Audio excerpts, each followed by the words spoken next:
मी सध्या आहे नाशिकच्या कॉलेजवर परिसरामध्ये। जर आपण बघितलं तर संपूर्ण नाशिक शहरामध्ये खड्डे झाले, या खड्ड्यामुळे अनेकांचे बळी देखील गेलेले, मात्र प्रशासनाला जाग येत नाहीये।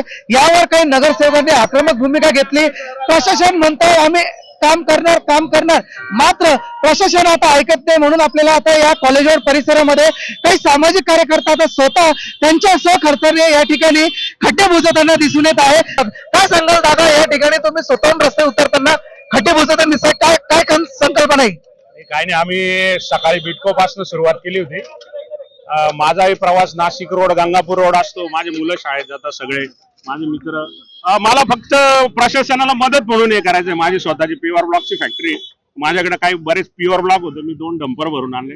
आणि आर्ट ऑफ लिव्हिंगचे आमचे गुरु माननीय चिरागदादा पाटील यांचे सगळे कार्यकर्ते आणि काही अजितदादा चव्हाण हे पण येऊन गेले। सकाळपासून ते होते।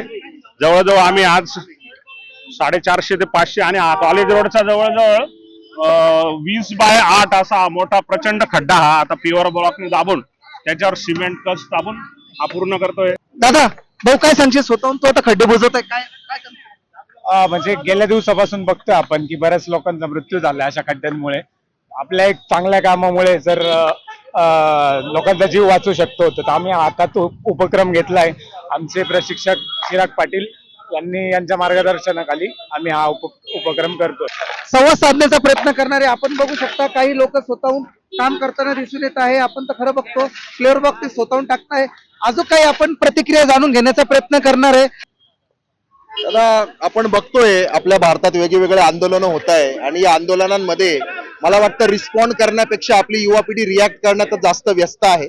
आर्ट ऑफ लिव्हिंगच्या माध्यमातून, माझ्या युवा टीमच्या माध्यमातून, परमपूज्य गुरुदेव श्री रविशंकरजीच्या प्रेरणेने आम्ही सगळे आर्ट ऑफ लिव्हिंगचे व्हॉलेंटियर्सनी, मी स्वतः प्रशिक्षक आहे, आम्ही सगळ्यांनी, समीर दादा चव्हाण आणि आमची टीम अजित दादा चव्हाण, आम्ही सगळ्यांनी ठरवलं की या जबाबदारीने आम्ही हे आमचं छोटंसं पाऊल उचललेलं आहे। धन्यवाद। एकंदरीत त्यांना असं वाटतं की शहरातले जे खड्डे आहे आपण स्वतः देखील प्रशासनाला मदत करावा आणि स्वतः बुजवावा। म्हणजे आता कुठेतरी खरं तर आता सामाजिक बांधिलकी म्हणून आता लोक रस्त्यावर उतरून स्वतःच्या हाताने खड्डे बुजवत आहे। अशीच परिस्थिती अनेक भागांमध्ये देखील आहे। त्या ठिकाणी आता प्रशासन कसं बघतं, एक प्रकारे यांच्या या कामातून आता प्रशासनाला धडा शिकवण्याची देखील गरज आहे, असं एकंदरीत वाटतंय। आपला नाशिक, प्रकाश धुर्वे।